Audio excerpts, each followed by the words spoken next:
चलिए देखिए इस वीडियो का सबसे इंपॉर्टेंट पार्ट, जो कि इलेक्ट्रिक डाइपोल की वजह से एक्सियल पॉइंट पर या इक्वेटोरियल पॉइंट पर इलेक्ट्रिक फील्ड की इंटेंसिटी कितनी होती है, उस चीज को देखते हैं। देखिए ये जो है बोर्ड एग्जाम में बहुत बार पूछा गया है, बहुत ज्यादा इंपॉर्टेंट है, और ये 3 नंबर या 5 नंबर के अंदर जो है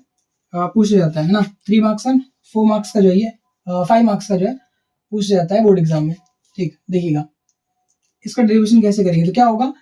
electric field intensity due to electric dipole. तो एक तो हम निकालेंगे क्या चीज, इसके एक्सियल पॉइंट पर। एक तो होता है एक्सियल पॉइंट पर कैलकुलेट करने के लिए बोलता है हम लोगों को, ठीक, और एक बोलता है इक्वेटोरियल पॉइंट पर। तो सबसे पहले हम किसको देखेंगे, एक्सियल पॉइंट पर। एक्सियल पॉइंट का मतलब देखो, ये अपने पास पॉजिटिव क्यू प्लस का क्यू और ये अपने पास माइनस का क्यू है। ठीक, इनके बीच का सेपरेशन वेपरेशन मैंने आपको बता दिया। ठीक, कि ये अपने पास क्या है, ये अपने पास इलेक्ट्रिक डाइपोल, ये अपने पास इलेक्ट्रिक डाइपोल, इसका सेपरेशन यहां से कितना है, एल है। ठीक, और यहां से इसका सेपरेशन कितना है, एल है। ठीक, ये ट्रेंड होता है, डायरेक्ट हम चाहे तो 2L भी ले सकते हैं, है ना, पर L ले लो बढ़िया रहेगा। ठीक, इससे ये जो पॉइंट है, यहाँ पे कोई सा एक पॉइंट है P, इस पॉइंट P पर हमें क्या करना है, इलेक्ट्रिक फील्ड की इंटेंसिटी निकालना है ना। तो ये अपने पास क्या है, इलेक्ट्रिक डाइपोल, ये है अपने पास इलेक्ट्रिक डाइपोल, और इस इलेक्ट्रिक डाइपोल का ये क्या है, एक्सिस है। ठीक, इस एक्सिस पर कोई सा एक पॉइंट अवेलेबल है, तो इस वाले पॉइंट को हम क्या बोलते हैं, this point is axial point. ये कौन सा पॉइंट है, एक्सियल पॉइंट, इसी को हम बोलते हैं एक्सियल पॉइंट। अच्छा, यहाँ पे कोई सा अगर पॉइंट होगा तो इसको हम क्या बोलेंगे, इस वाले एक्सिस के परपेंडिकुलर, इस वाले पॉइंट से एकदम ठीक ऊपर जो पॉइंट होगा, उस वाले पॉइंट को हम बोलते हैं इक्वेटोरियल पॉइंट। उसको बोलते हैं जस्ट इक्वेटोरियल पॉइंट। तो अभी हमारा ये इस पर कैलकुलेशन नहीं है, हमें अभी कैलकुलेट करना है इस वाले पॉइंट पर इलेक्ट्रिक फील्ड की इंटेंसिटी कितनी होगी। चल देखो, अब माइनस क्यू की वजह से इस वाले पॉइंट पर, यहाँ पे निगेटिव ऑफ क्यू की वजह से इस वाले पॉइंट पर जो इलेक्ट्रिक फील्ड की इंटेंसिटी होगी, इंडिविजुअल चार्जेस की वजह से इलेक्ट्रिक फील्ड की इंटेंसिटी आपको निकालनी आनी चाहिए। कितनी कितनी होती है, तो electric field intensity due to a charge, एक छोटे से चार्ज की वजह से जो इलेक्ट्रिक फील्ड की इंटेंसिटी होती है, जो कि उससे r डिस्टेंस पे सेपरेटेड होता है, उसका फॉर्मूला होता है कि क्यू डिवाइड बाई क्या चीज, आर स्क्वायर। ये चीज आपको जो है नोट करके रखना है कि इलेक्ट्रिक फील्ड की इंटेंसिटी के क्यू डिवाइड बाई क्या होती है, आर स्क्वायर होती है। स्टार्टिंग में वीडियो में पढ़ाया या बताया। ठीक, इसमें बहुत सारी चीजें मैं खा गया हूँ, जैसे इसका ग्राफ वगैरह क्या होगा, है ना, इसलिए क्योंकि भैया फटाफट इसको जो है बताना है बस। ठीक, इसका ग्राफ क्या होगा, तो ई वर्सेस, अगर आर तुम्हें दे रखा है, इसके बीच ग्राफ पूछे तो कैसे होगा, तो ये कुछ इस तरीके का ग्राफ बनता है यहाँ पे कि E is inversely proportional to R square. अगर यहीं पे ग्राफ कुछ इस तरीके से बोल दे, यहाँ पे इलेक्ट्रिक फील्ड दे दे और यहाँ पे 1 डिवाइड बाई आर स्क्वायर, मतलब वाई एक्सिस पर किसको प्लॉट किया, ई को, और एक्स एक्सिस पर किसको किया, आर को, और यहाँ पे क्या कर दिया भैया, यहाँ पे 1 डिवाइड बाई आर स्क्वायर अगर दे दिया, तो उस केस में क्या होगा, इस केस में ये जो ग्राफ होगा वो स्ट्रेट हो जाएगा ना। यहाँ पे 1 divide by R square direct दे दिया है और यहाँ पे आर दिया था, इस वजह से इसका ग्राफ कुछ इस तरीके का आया और इसका ग्राफ इस तरीके का आएगा। जब आप डिटेल में पढ़े होंगे तो जानते होंगे। ठीक है, चलिए, तो यहाँ पे एक्सियल पॉइंट पे हमें निकालना है, ये याद रखिएगा इसकी वैल्यू को। ठीक, ये मैं यहाँ पे मिटा देता हूँ। देखिए, तो इस वाले पॉइंट पर इस वाले चार्ज की वजह से जो इलेक्ट्रिक फील्ड की इंटेंसिटी होगी वो कितनी होगी, उसको मान के चलते कितना है, वेट डायरेक्शन ये होगा, नेगेटिव चार्ज है तो क्या होगा, इस वाले पॉइंट पर इलेक्ट्रिक फील्ड का डायरेक्शन इस तरफ होगा, इस नेगेटिव चार्ज की वजह से। इसको मान लेते हैं कितना, E1, और इसकी वजह से जो इलेक्ट्रिक फील्ड की इंटेंसिटी होगी उसको मान लेते हैं कितना, E2। इसको थोड़ा छोटा बनाएंगे, क्यों छोटा बनाएंगे, क्योंकि देखो दोनों की वैल्यू तो सेम है, पर ये थोड़ा इस वाले पॉइंट के पास है और ये क्या है, इससे बहुत दूर है। इस वजह से इसका जो इन्फ्लुएंस होगा, इस वाले चार्ज का जो यहाँ पे प्रभाव होगा वो थोड़ा कम होगा और इस वाले का ज्यादा होगा। इस वजह से इसको छोटा बनाएंगे और इस वाले को थोड़ा बड़ा बनाएंगे। तो ये E1 और ये कैसा, E2, दोनों की वैल्यू आ गई। अब ये दोनों एक दूसरे के अपोजिट डायरेक्शन में, एंगल कितना बन रहा है, 180 डिग्री का। और जब भी हमें पता है कि जब क्या होगा, दो फोर्सेस एक दूसरे से 180 डिग्री पर लगती है, तो हम क्या करते हैं, मतलब एक आदमी इस वाले मार्कर को इधर पकड़ खींच रहा है और एक इधर पकड़ खींच रहा है, तो ये किधर जाएगा, अगर दोनों का फोर्स बराबर होगा तो ये तो यहीं रहेगा, है ना, या जिस स्टेट में उसी स्टेट में बना रहेगा। अगर क्या होता है, ये वाला ज्यादा हो जाता है, ये वाला फोर्स ज्यादा हो जाता है, तो लग तो ये भी रहा है और लग ये भी रहा है, पर इसकी वैल्यू ज्यादा, इसकी वैल्यू कम, तो कौन जीत जाएगा यहाँ पे, तो ये वाला क्या होगा, जीत जाएगा भैया, है ना, ये जो है जीत जाएगा और ये वाला हार जाएगा। तो इस केस में क्या होगा, ये जो मार्कर है वो इस तरफ चलने लगेगा, मतलब हमें क्या करना है, किस एक्सेलरेशन से चलने लगेगा, तो हमें क्या करना होता है, इसके लिए एफ में से इस वाले फोर्स में से इस वाले फोर्स को सब्ट्रैक्ट करना होता है, उस वाले फोर्स से ये क्या करेगा, चलेगा। कुल मिला जुला करके हमें क्या करना है, जब E2 E1 ऐसा रहेगा, ये ज्यादा ये कम रहेगा, तो E1 में से E2 को डायरेक्ट घटा देना, सब्ट्रैक्ट कर देना, है ना। वेक्टर फॉर्म में हम अभी नहीं जाएंगे, ठीक। चलिए देखिए, तो ये E1 और ये E2 आ जाएगा। अच्छा, एक और चीज यहाँ पे एज्यूम कर लीजिए कि इस वाले पॉइंट से, इस वाले पॉइंट O से इस वाले पॉइंट P का जो सेपरेशन है वो कितना है, तो वो है स्मॉल r, ठीक। ये चीज जो है, एक चीज जो है मेरे कहने से यहाँ पे मानना है, वैसे तो कई सारी चीजें माननी है भैया, ठीक, पर ये भी मान लीजिए कि इसके बीच का जो सेपरेशन है वो कितना है, r है। इस वाले पॉइंट O से पॉइंट P तक का जो सेपरेशन है वो कितना है, r है, ठीक। ऐसे करते जाइएगा जैसे जैसे बता रहा हूं यहाँ पे। अब यहाँ पे जो नेट इलेक्ट्रिक फील्ड की वैल्यू होगी, इनेट की वैल्यू, दोनों चार्जेस की वजह से इस वाले पॉइंट पर इनेट की जो वैल्यू होगी, मतलब लिख दे यहाँ पे E net at point P, E net at point P, ठीक, due to both charges, due to both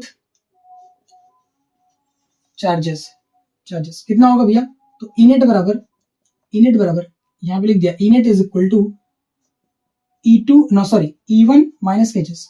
E2, ये वाला ज्यादा ये वाला कम, तो हम क्या करते हैं E1 माइनस E2 कर लेते हैं, तो क्या हो गया E1 माइनस E2। अब सीधे सीधे E1 और E2 की वैल्यू निकाल लो तो काम अपना बन जाए। E1 बराबर कितना आएगा, ध्यान से देखना, E1 बराबर यहाँ पे जो E1 की वैल्यू वो किसकी वजह से, माइनस Q की वजह से। अगर नेगेटिव ऑफ चार्ज की वजह से जो इलेक्ट्रिक फील्ड की इंटेंसिटी है P पर वो E1 है, ठीक। अगर इसको चाहे तो आप इंडिकेट कर सकते हैं ना कि electric field intensity at point P due to negative of charge Q is equal to E1, ऐसे लिख देना। तो E1 की वैल्यू कितनी आएगी, KQ डिवाइड बाई कैचेस, यहाँ पे इसका सेपरेशन, इस पॉइंट का सेपरेशन इस वाले चार्ज से कितना है, इस पॉइंट का सेपरेशन इस वाले चार्ज से कितना है, तो ये सेपरेशन है, देखो पूरा का पूरा R है, फिर से देख लो, ये पूरा का पूरा कितना है R, यहां से लेके यहां तक का सेपरेशन कितना है R है, मैंने माना हुआ है, और मुझे चाहिए यहां तक का सेपरेशन, इस तक यहां तक का डिस्टेंस चाहिए, यहां तक का सेपरेशन अगर चाहिए, और पूरा सेपरेशन मेरे पास R है, और ये सेपरेशन पता है कितना भैया L। अगर ये सेपरेशन L है, ये L है, पूरा R है, तो R में से L को अगर मैं काट के फेंक दूं, R में से L को काट के फेंक दूं, काट के फेंकने का मतलब क्या करना है, R में से L को घटाना है। अगर R में से L को सब्ट्रैक्ट कर देते हैं तो हमारे पास ये बचेगा, पूरे R में से ये वाली वैल्यू हटा दो तो ये वाला वैल्यू बच जाएगा, और यही हमें चाहिए, है ना। तो यहाँ पे क्या होगा, KQ डिवाइडेड बाई क्या चीज, KQ divided by R minus L का क्या चीज, होल स्क्वायर। क्यों क्यों क्यों, क्योंकि इलेक्ट्रिक फील्ड इंटेंसिटी का फॉर्मूला होता है KQ divide by R square, तो यहाँ पे क्या आ जाएगा, KQ divide by R minus L का स्क्वायर, क्योंकि ये सेपरेशन कितना है R माइनस L है। इसी तरीके से E2 बराबर कितना आ जाएगा, E2 इज इक्वल टू आएगा, ध्यान से इसको देखिएगा, ये R है, यहां तक का R है, और ये कितना है L, तो यहां से इस वाले पॉइंट का जो सेपरेशन बनेगा वो कितना बनेगा, वो तो ये पूरा डिस्टेंस होगा जिसमें कि ये R और ये कितना है L, तो R प्लस L कर देंगे तो यहां से यहां तक का सेपरेशन मिल जाएगा। तो E2 इज इक्वल टू कितना आ जाएगा, KQ divide by R plus L का क्या चीज, स्क्वायर। तो यहाँ पे इनेट बराबर कितना आएगा, E net is equal to E1 की जगह पे किसकी वैल्यू पुट करें, E1 की वैल्यू पुट करो, KQ divide by R minus L का स्क्वायर, और यहाँ पे माइनस E2 की जगह पे क्या चीज, KQ divide by R plus L का क्या चीज, स्क्वायर। अब दोनों में अब बस इसको सॉल्व करना है हम लोग ना, सॉल्व करेंगे आंसर आएगा, E net is equal to KQ दोनों में कॉमन कर लो, क्या बचेगा 1 divide by R minus L square minus 1 divide by R plus L square, ये बचेगा अपने पास, ठीक है। चलो अब क्या करते हैं यहाँ पे, अब यहाँ पे ब्रैकेट लग जाएगा, यहाँ पे E net is equal to KQ तो बाहर हो गया, इस R प्लस L को यहाँ मल्टीप्लाई करो, इसको यहाँ मल्टीप्लाई करो, R प्लस L का होल स्क्वायर यहाँ मल्टीप्लाई होगा, R माइनस L का होल स्क्वायर यहाँ पे मल्टीप्लाई होगा, तो ये कितना आएगा R प्लस L का होल स्क्वायर, और ये है माइनस, यहाँ पे क्या चीज R माइनस L का होल स्क्वायर, ऐसे बन जाएगा। अच्छा एक चीज छूट गया यहाँ पे, क्या चीज KQ, डिवाइड भी क्या चीज, डिवाइड भी, होल डिवाइड भी क्या आएगा, होल डिवाइड भी क्या आएगा, एक थोड़ा सा यहाँ पे डिफरेंस क्रिएट कर ले, E net, E net is equal to K Q बाहर निकला था, अभी भी क्या रहेगा बाहर ही, ठीक। अब ये अंदर सॉल्व हो रहा है ना, ठीक। आर प्लस एल का whole square minus R minus L का होल स्क्वायर डिवाइड बाई क्या चीज, आर माइनस एल का होल स्क्वायर और क्या चीज आर प्लस एल का होल स्क्वायर। अब E net is equal to, E net is equal to K Q, इसको ओपन कर दो, आर प्लस एल का होल स्क्वायर ओपन कर दो, तो ये आएगा R square plus L square, ठीक, प्लस 2RL, और यहाँ पे क्या चीज माइनस, ध्यान से करना ये माइनस है तो पहले इसको ओपन करो, तो ये क्या आएगा आर स्क्वायर, इसको ओपन करेंगे तो आर स्क्वायर आएगा, प्लस कितना आएगा एल स्क्वायर, देखो प्लस का एल स्क्वायर आएगा ये वाला, और फिर आएगा क्या चीज माइनस माइनस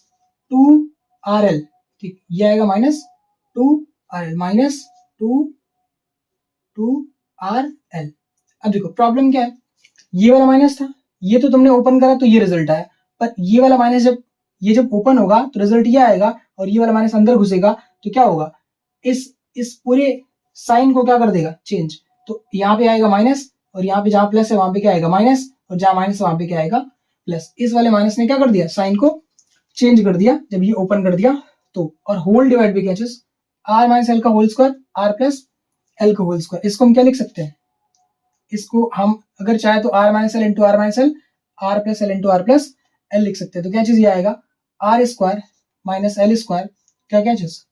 होल स्क्वायर, ये अपने पास निकल करके ये आएगा। किसी को लगा होगा ये कैसे आ गया, तो थोड़ा सा इस वाली चीज को समझो, देखो क्या मैं आर माइनस एल का होल स्क्वायर जो है इसको मैं क्या दो बार लिख सकता हूँ क्या, आर माइनस एल, और ये जो आर प्लस एल का होल स्क्वायर है क्या मैं इसको भी दो बार लिख सकता हूँ क्या, आर प्लस एल। किसी को यहां तक कोई दिक्कत। अब देखो एक बार जो आर माइनस एल है और एक बार जो आर माइनस एल है, ये दोनों जब मल्टीप्लाई करेंगे तो ये आएगा A minus B A plus B, क्या ये A minus B into A plus B A square minus B square होता है क्या, तो यहाँ पे R square minus L square हो जाएगा, और ये यहाँ पे वापस से कितना होगा R square minus L square. अब बताओ क्या ये दो बार है क्या, अगर ये दो बार है तो क्या होगा, अगर ये ए होता ये ए होता तो ए इंटू ए क्या होता है ए स्क्वायर, इसी तरीके से ये क्या हो जाएगा R square minus L square का होल स्क्वायर। क्या ये वाली बात समझ में आई क्या, इसको रिपीट करके एक बार और देख लीजिएगा, ठीक है, मैं इसको मिटाता हूं यहां से। चलिए तो यहाँ पे क्या चीज R square minus L square का होल स्क्वायर। अब यहां से क्या होगा ई नेट बराबर के क्यू, कौन कौन कट जाएगा भैया आर स्क्वायर, देखो माइनस प्लस एल स्क्वायर, देखो यहाँ प्लस और यहाँ माइनस, क्या बचा 2RL मिला के कितना हो जाएगा भैया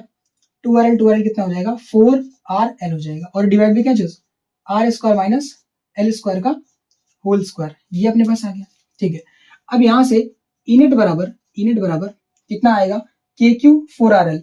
अब यहाँ पे आपको थोड़ा सा याद रखना पड़ेगा कि P बराबर क्या था electric dipole moment, P is equal to क्या था, क्या 2QL था क्या,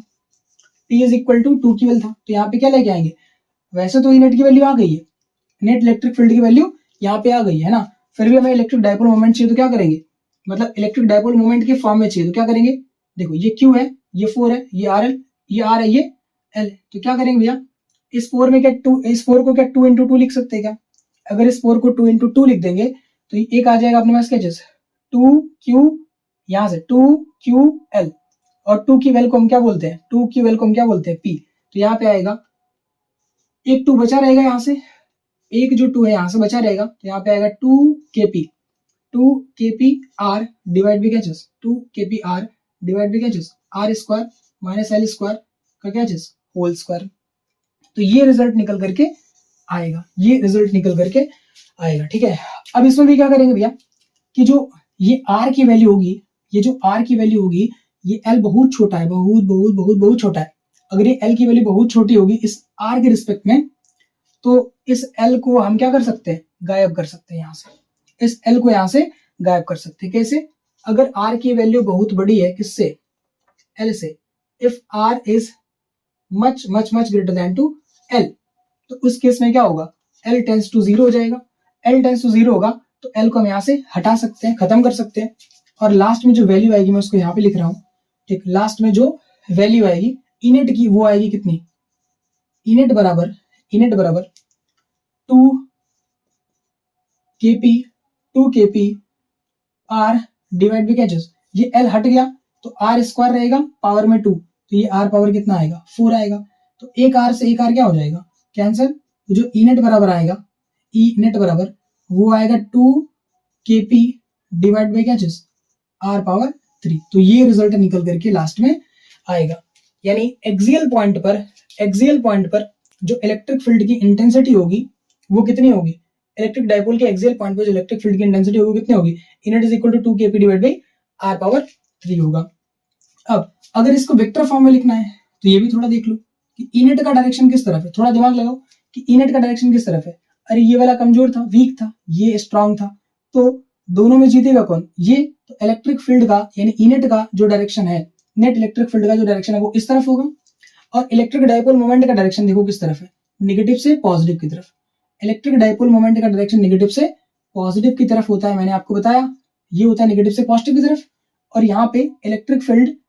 नेट इलेक्ट्रिक फील्ड का डायरेक्शन किधर आया है, इस तरफ आया है। नेट इलेक्ट्रिक फील्ड का डायरेक्शन भी इसी तरफ आ रहा है और इलेक्ट्रिक डायपोल मोमेंट का डायरेक्शन भी इसी तरफ आ रहा है। इसका मतलब क्या है कि जो नेट इलेक्ट्रिक फील्ड का डायरेक्शन होगा वो इलेक्ट्रिक डायपोल मोमेंट के डायरेक्शन में होगा, ठीक। यानी इनेट का जो डायरेक्शन है वो 2